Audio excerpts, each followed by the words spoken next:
നമസ്കാരം എല്ലാവർക്കും. വോട്ടർ പട്ടിക അപ്ഡേഷൻ്റെ ഭാഗമായി SIR നടപ്പിലാക്കിക്കൊണ്ടിരിക്കുമ്പോൾ എനിക്കതിൽ ചില ഡൗട്ടുകളുണ്ട്. അവർ പറയുന്ന ക്ലെയിം എന്ന് പറയുന്നത് ഡബിൾ എൻട്രി ഐഡൻറ്റിഫൈ ചെയ്യാനാണ്. ഡബിൾ എൻട്രി ഐഡൻറ്റിഫൈ ചെയ്യാനാണെങ്കിൽ പുതുതായിട്ടൊരു പ്രോസസ്സ് ചെയ്യാതെ നിലവിലുള്ള ഡേറ്റാബേസിനെ തന്നെ സോഫ്റ്റ്വെയർ ഉപയോഗിച്ച് ഐഡൻറ്റിഫൈ ചെയ്ത് കറക്റ്റ് ചെയ്യാൻ പറ്റും. അതിനുവേണ്ടി ഒരു സോഫ്റ്റ്വെയർ ഡെവലപ്പ് ചെയ്താൽ മതി.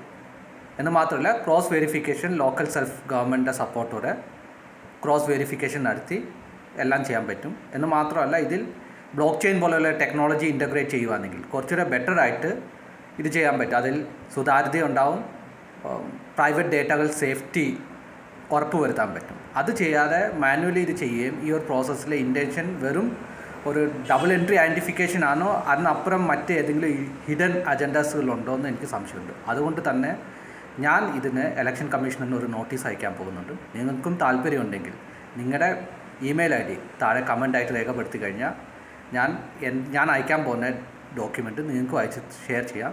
എനിക്ക് ഈ ഡോക്യുമെൻ്റ് ഉത്തരം കിട്ടിയെങ്കിൽ മാത്രമേ ഞാൻ ഇതുമായിട്ട് മുന്നോട്ട് പോകത്തുള്ളൂ. എനിക്ക് ചില സംശയങ്ങളുണ്ട്, അത് ഞാൻ കൃത്യമായി ഡോക്യുമെൻ്റ് ചെയ്ത് ചോദിക്കും. എനിക്കതിന് മറുപടി ലഭിക്കണം.